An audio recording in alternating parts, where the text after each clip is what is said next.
Olá, amigos e irmãos, graça e paz a todos da parte de nosso Senhor e Salvador Jesus Cristo. Bem-vindos a mais uma aula de nossa escola bíblica. Estamos estudando o livro do Gênesis, o livro dos começos. O começo da criação, o começo da humanidade, o começo da história da salvação, que já vimos em aulas anteriores. E hoje temos o primeiro nascimento, a primeira adoração, os primeiros assassinato e morte, o primeiro mártir, a primeira cidade, entre outros. Estudamos a impressionante história da criação do homem, da mulher, dos céus, da terra e de tudo mais que existe. Quantos detalhes, quanto cuidado! Nosso Deus é mesmo perfeito e criativo. Em sua soberania, Deus decidiu criar o homem à sua imagem e semelhança, ou seja, o homem não agiria necessariamente por instinto como os demais animais criados por ele. O ser humano seria um ser moral, e isto implica em ser capaz de fazer escolhas. Criado por Deus para o louvor da sua glória, a coroa da criação, Deus não queria uma adoração forçada por parte do homem e da mulher. O desejo de Deus é que ambos escolhessem manter com ele um íntimo relacionamento baseado em amor e obediência. Não foi o que aconteceu.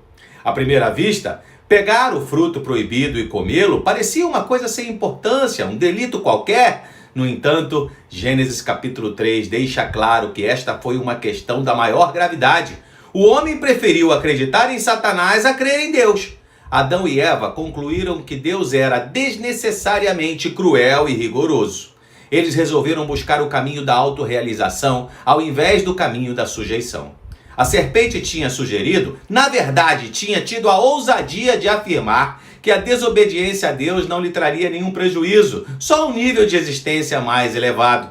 No entanto, nos capítulos que estudaremos hoje, logo veremos que as promessas de Satanás foram mentiras. Aqui o verdadeiro salário do pecado começa a aparecer. Vamos lá? Abra sua Bíblia. Gênesis capítulo 4, verso 1. Adão teve relações com Eva, sua mulher, e ela engravidou e deu à luz a Caim. Disse ela, com o auxílio do Senhor tive um filho homem. Voltou a dar à luz, desta vez a Abel, irmão dele. Abel tornou-se pastor de ovelhas e Caim agricultor. Passado algum tempo, Caim trouxe do fruto da terra uma oferta ao Senhor. Abel, por sua vez, trouxe as partes gordas das primeiras crias do seu rebanho.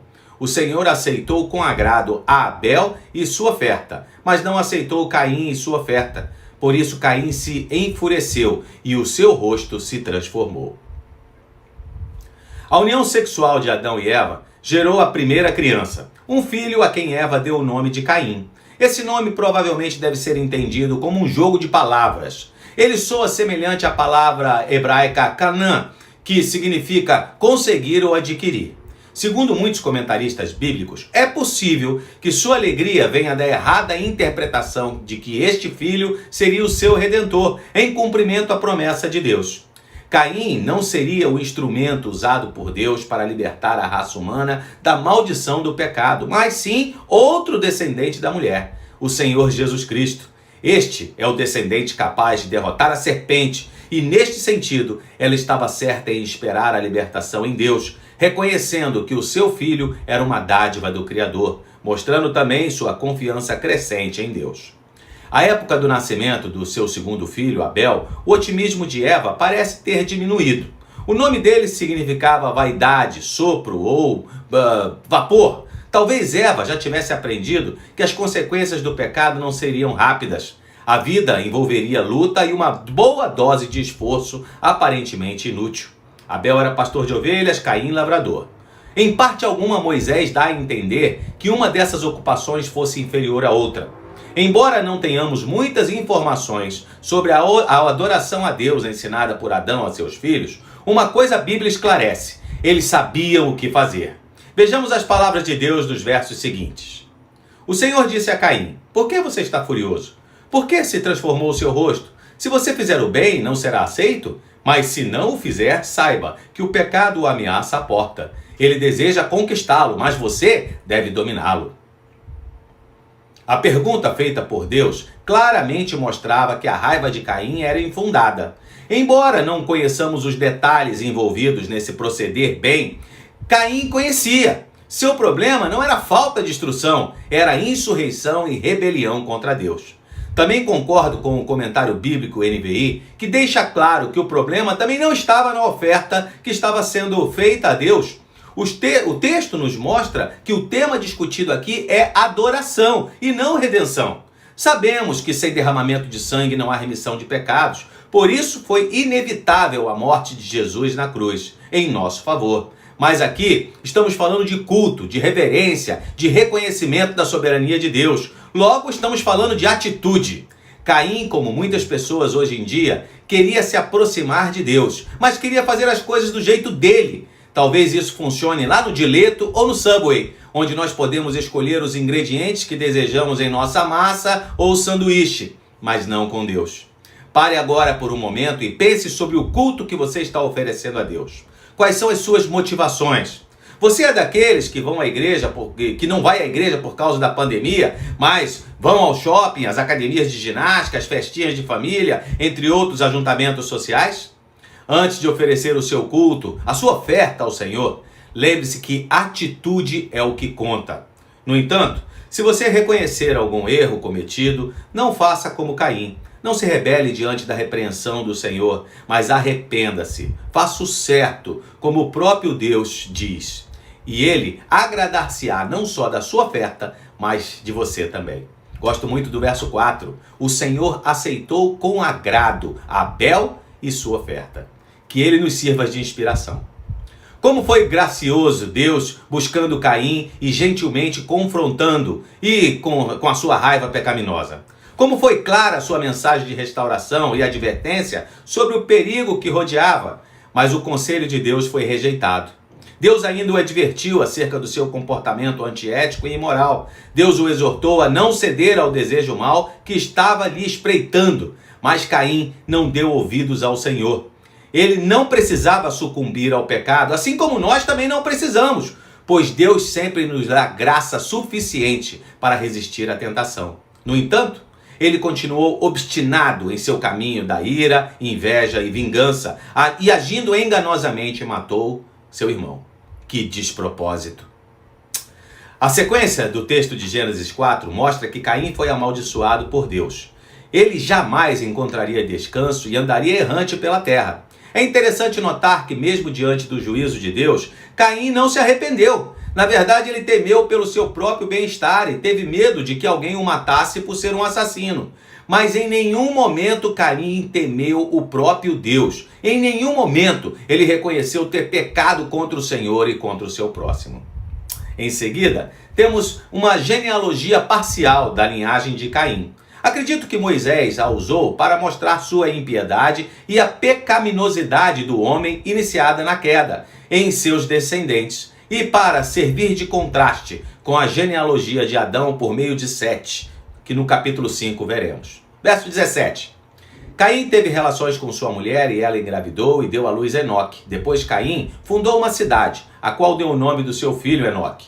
A Enoque nasceu Irade, Irade gerou Majuelel, Majuelel a Matusalém, Matusalém a Lameque. Caim habitou na terra de Nod.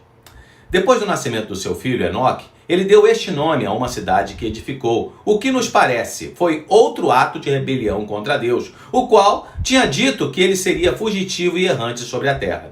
Na linhagem de Caim, o escritor bíblico destaca Lameque, o primeiro homem a praticar a poligamia na Bíblia. Assim como Caim, Lameque foi um assassino. Parece que ele se gloriava de ter matado pessoas por motivos banais.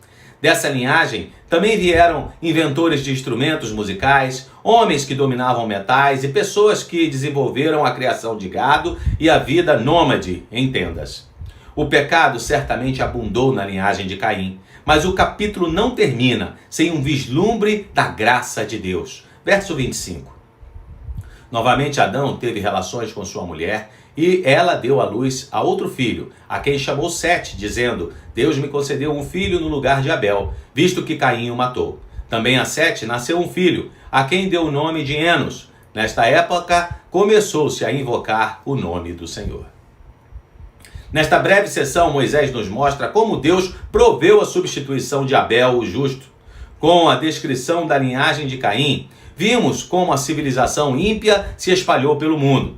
Mas apesar do pecado, os planos de Deus jamais podem ser frustrados. Então ele dá a Adão e Eva a compensação. E de sua piedosa linhagem viria o Messias prometido.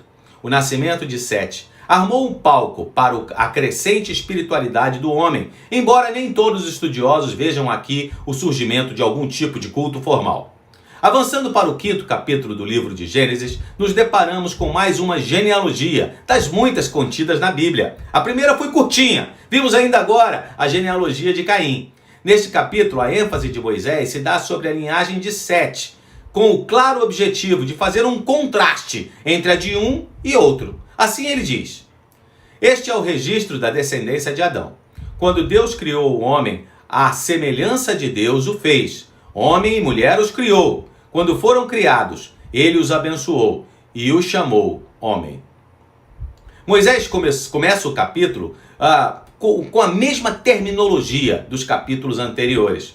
Criou a semelhança de Deus, homem e mulher, os abençoou. Isso para indicar ao leitor que os propósitos e planos de Deus para o homem, iniciados anteriormente, devem ser cumpridos por meio da descendência de Adão, mas não pela linhagem de Caim, e sim pela de Sete. O capítulo 5 inteiro é uma descrição da linhagem pela qual virá o Messias. Eu gostaria de sugerir uma pequena pausa no vídeo para que você faça uma cuidadosa leitura do texto bíblico até o verso 32. Lembre-se que o propósito das genealogias na Bíblia não é fornecer dados cronológicos e nem um registro completo de todas as gerações pelas quais passavam o descendente das pessoas a quem foram atribuídas. Só uma indicação adequada da linhagem particular de onde procedia o descendente em questão. Se você fizer essa leitura com atenção, verá que o contraste entre as duas linhagens é óbvio. A linhagem de Caim foi amaldiçoada por Deus, termina no dilúvio, enquanto a genealogia de Sete sobrevive ao dilúvio. Esta linhagem conecta Adão ao fundador da humanidade com Noé, até que tudo se reinicia após o dilúvio. É possível que essa lista não seja completa, exaustiva. Pode ser que o autor tenha se concentrado apenas nos personagens principais e pode haver algumas lacunas de tempo nessa genealogia. Outro detalhe importante que eu quero mencionar é que nada se fala dos descendentes de Caim, enquanto na linhagem de Sete há um padrão definido. Os números do capítulo 5 fornecem a idade do indivíduo quando do nascimento do filho, os anos vividos após o nascimento desse filho mencionado e a idade na época da sua morte. A duração da vida dos homens no capítulo 5 é extraordinariamente longa e sobre essa questão há diferentes interpretações. Alguns estudiosos consideram esse número como sendo simbólico. Pode ser que tenham sido calculados sob um sistema de contagem diferente adotado pelos povos no Antigo Oriente Médio. Outros sugerem que talvez esses números façam referência a um período de duração da dinastia, enquanto outros acreditam que são literais. Pode ser que Deus tenha permitido que as pessoas vivessem esse longo período de tempo para que a humanidade se desenvolvesse. De qualquer modo, isso durou até o dilúvio. Após o dilúvio, a idade média das pessoas cai drasticamente. Leia o texto. Vou fazer uma pequena pausa em nossa aula para facilitar, mas não vá embora. Estamos quase no final do estudo.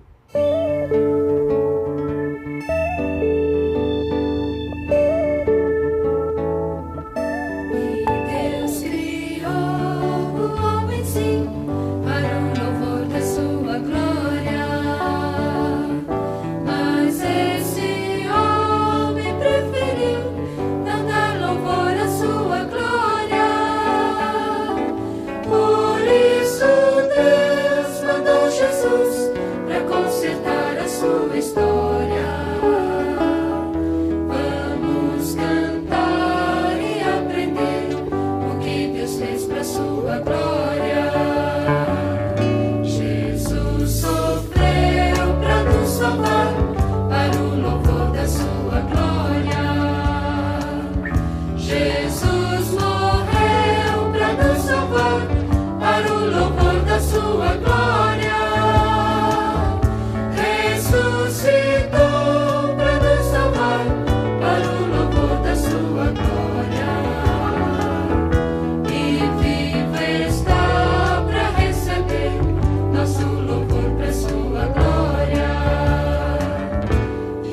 Deus criou o homem sim, para o louvor da sua glória.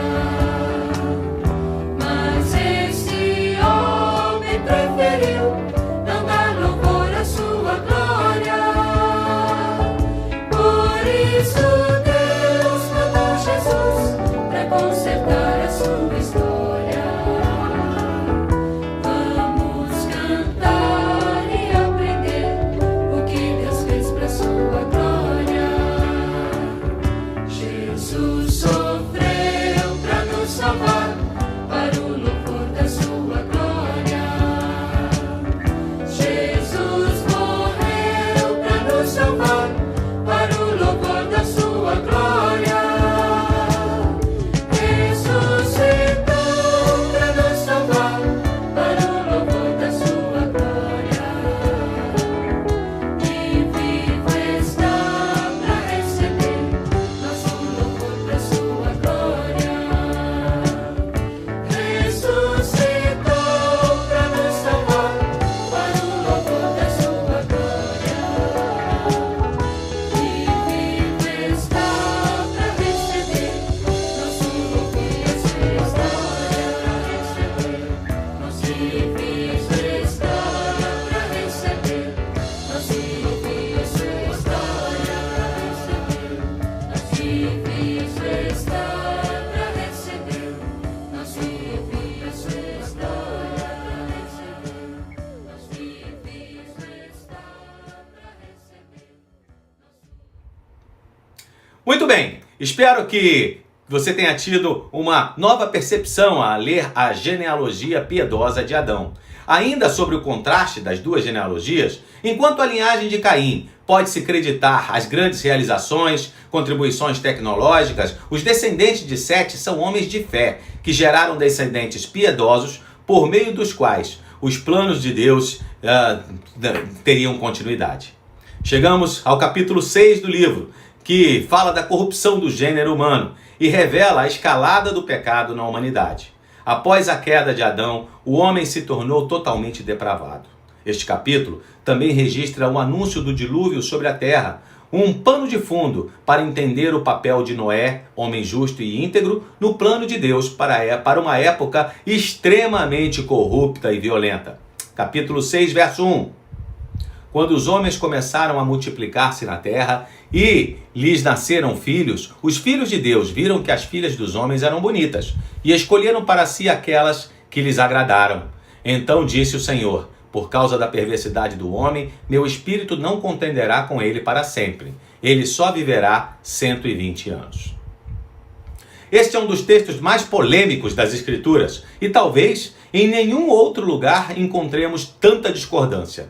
Embora o texto suscite grandes diferenças de interpretação, isso não tem muita importância, pois não vai afetar em nada o fundamento da salvação eterna de ninguém. Das 8 ou 9 interpretações sugeridas pelos pesquisadores, 3 se destacam e quase tudo gira em torno de quem são os filhos de Deus aqui mencionados. A interpretação cristã tradicional, cujo principal fundamento são os capítulos 4 e 5, identifica os filhos de Deus como sendo os descendentes da linhagem piedosa de Sete. Esses homens acabaram se misturando com os ímpios descendentes da linhagem de Caim. No fim do segundo século da era cristã, surgiu uma outra interpretação que identificava os filhos de Deus como sendo homens poderosos, que ajuntavam para si verdadeiros haréns e propagavam assim a imoralidade sobre a terra.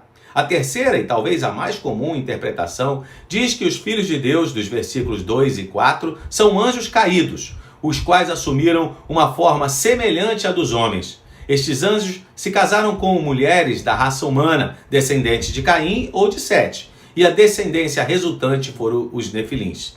Interpretação defendida no comentário bíblico NVI.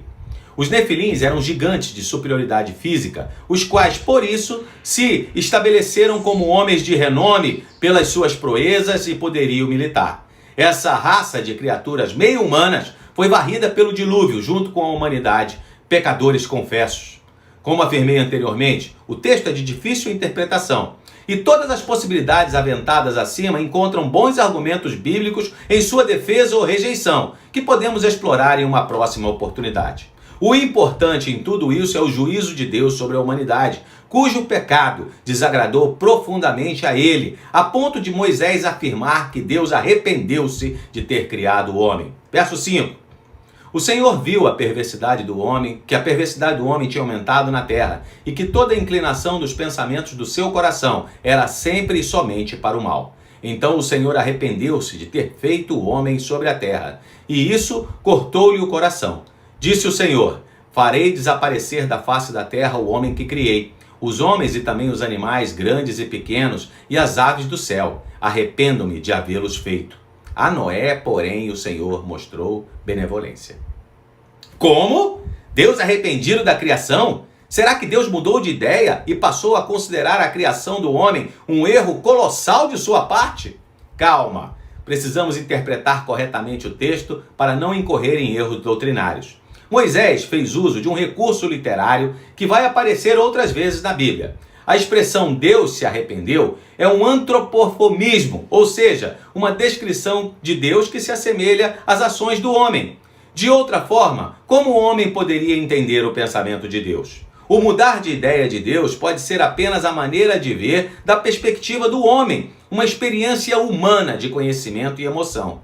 Então esse arrependimento não pode ser entendido como idêntico ao arrependimento humano. O que Gênesis 6 faz é mostrar que o pecado do homem desagradou profundamente a Deus e que a humanidade foi totalmente culpada pelo juízo que sobreviria sobre ela. Além disso, esse mesmo texto destaca a grandiosidade da graça e misericórdia de Deus, que se agradou de Noé. Certamente não era um homem perfeito, mas era temente a Deus. Deus comunicou a ele acerca do juízo que seria derramado sobre a terra. Esse juízo se daria através de uma grande inundação, que destruiria homens e animais. Então Deus instruiu Noé para a construção de uma arca. Nesta arca, ela deveria ter o tamanho suficiente para comportar sua família e os casais, representando cada uma das espécies de animais e aves. Você pode ler em sua Bíblia depois. Vai encerrar este capítulo e também o nosso estudo de hoje. Antes de encerrarmos, eu quero destacar algumas lições práticas que aprendemos. Não esqueça, avalie sua adoração. Não ofereça a Deus qualquer culto e muito menos pelos motivos errados. Que o nosso culto seja em reconhecimento da grandeza e soberania de Deus. Só o Senhor é digno de todo o nosso louvor e adoração. Depois, não existe pecado que possa ser escondido de Deus. Adão, Eva, Caim tentaram sem sucesso e tantos outros depois deles. Por que eu e você acharíamos que conosco é diferente? Se existe pecado em sua vida que o afaste de uma vida de adoração a Deus somente, arrependa-se e confesse ainda hoje os seus erros a Deus, Senhor de graça e misericórdia. Não há lugar onde o pecado nos leve, do qual a graça não nos tire. E por fim, seja diferente. Mesmo vivendo em um ambiente corrompido, onde o mal tinha ultrapassado todos os limites toleráveis, Noé foi um homem justo, íntegro e temente a Deus, que lhe dava forças espirituais necessárias para isso. Nada tão diferente assim dos tempos que vivemos hoje, não é mesmo? Então, não tomemos a forma deste mundo, mas que as nossas mentes sejam diariamente renovadas pelo Espírito de Deus, para que nós possamos experimentar a boa, agradável e perfeita vontade de Deus. Então é isso, pessoal. Eu espero que vocês tenham gostado, que as bênçãos do nosso Deus sejam sobre você e toda a sua família ao longo desta semana. Até a próxima!